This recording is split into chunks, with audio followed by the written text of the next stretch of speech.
2014. The quarterfinals of the World Cup are running. Costa Rica is playing against the Netherlands. As the final seconds tick away with no decision in sight, the famous Dutch coach, Louis van Gaal, makes his last masterstroke. He substitutes the #1 goalkeeper, Jasper Cillessen, with the reserve keeper, Tim Krul, for the shootout. It's clear he was well prepared. The score is 4-3 in favor of the Netherlands. Costa Rica must score to stay in the game. And then this happens.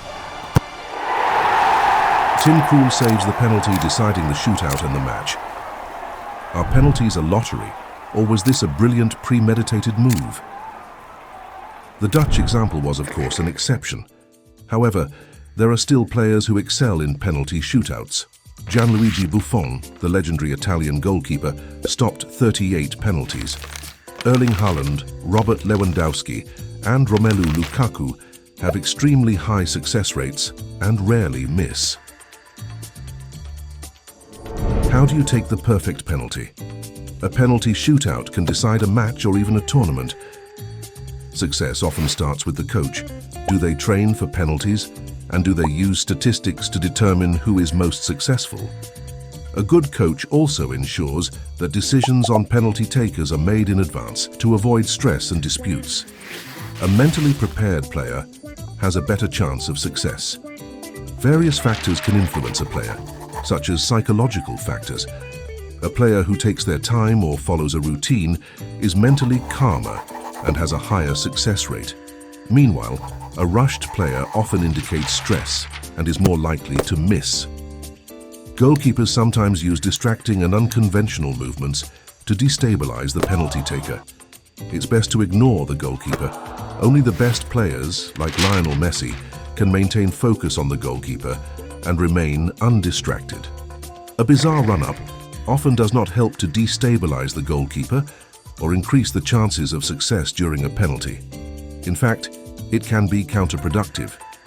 If the penalty taker is too preoccupied with their unconventional run-up, they often lose focus and precision, leading to a higher likelihood of missing. Applauding and celebrating a goal also helps boost confidence among teammates and destabilize the opposing goalkeeper. Celebrating after a goal does have a positive impact on the team, so a penalty kick is also a mental game.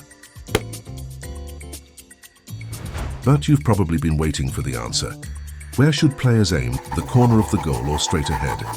Well, there's something called the diving envelope, meaning the goalkeeper can only cover a certain zone of the goal based on their size and jumping ability.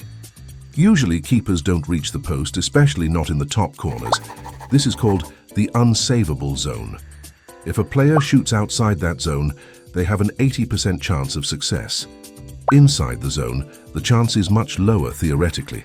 However, this theory isn't entirely accurate. History shows that shooting in the top corners has a 100% success rate, but it's challenging to execute. Only the most technically skilled players can place the ball perfectly in the corner, leading to many misses. Surprisingly, statistics show that only 10% of penalties are shot through the middle, while goalkeepers stay in the middle for only 3% of attempts. This means that shooting through the center of the goal significantly increases the chances of success. 94% of attempts are successful.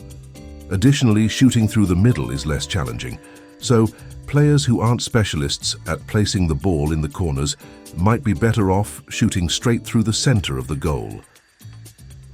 We are a small emerging YouTube channel. It would be great if you could motivate and support us by liking and subscribing. Interested in more sports video explainers? Let us know in the comments.